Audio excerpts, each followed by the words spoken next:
ఇప్పుడు మనం fruit కస్టర్డ్ని prepare చేసుకుందాం. వాటికి కావాల్సినవి ఏంటంటే కస్టర్డ్ పౌడరు, మిల్క్, షుగరు, కొన్ని రకాల ఫ్రూట్స్ అన్నమాట. వీటితో మనం కూల్గా కస్టర్డ్ రెసిపీని ప్రిపేర్ చేసుకుందాం. సో ఫ్రూట్స్ అన్నీ మనం ఇలాగా ముక్కలుగా కట్ చేసి పెట్టుకోవాలన్నమాట. అలాగే కొద్ది పాలు తీసుకొని అందులో కస్టర్డ్ పౌడర్ వేసి ఇలా కాసేపు కలుపుకొని ఉంచుకోవాలన్నమాట. సైడ్కి పౌడర్ని ఇలా బాగా కలుపుకోవాలన్నమాట. కలుపుకొని ఇలా పాలు సైడ్కి పెట్టుకోవాలా, బాగా మరగనివ్వాలా. బాగా మరిగి బాగా చిక్కపడాలన్నమాట.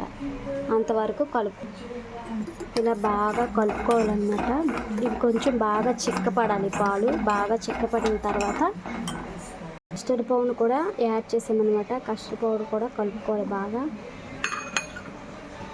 కస్టర్డ్ పౌడర్ కూడా యాడ్ చేసాము. ఇది బాగా చిక్కపడాలి ఫ్రెండ్స్. ఇందులో సరిపడా షుగర్ని యాడ్ చేసుకోవాలి. ఇలా ఒక బౌల్లో తీసుకోవాలన్నమాట. తీసుకున్న తర్వాత ఇందులో మొత్తం ఫ్రూట్స్ మనం ఏవే కట్ చేసి పెట్టుకున్నామో ఆ ఫ్రూట్స్ అన్నీ ఇందులో వేసుకోవాలన్నమాట. కట్ చేసిన ఫ్రూట్స్ అన్నీ మనం ఇందులో సర్వ్ చేసుకోవాలి.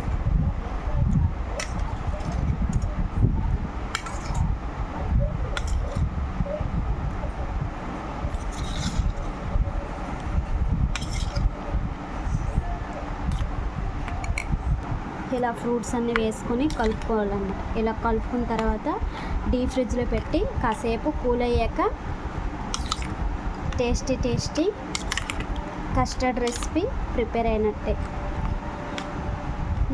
ఫ్రూట్ సలాడ్, కూల్గా ఫ్రూట్ సలాడ్ అనేది ప్రిపేర్ అయిపోయినట్టే. మీరు కూడా ట్రై చేయండి ఫ్రెండ్స్. బాయ్.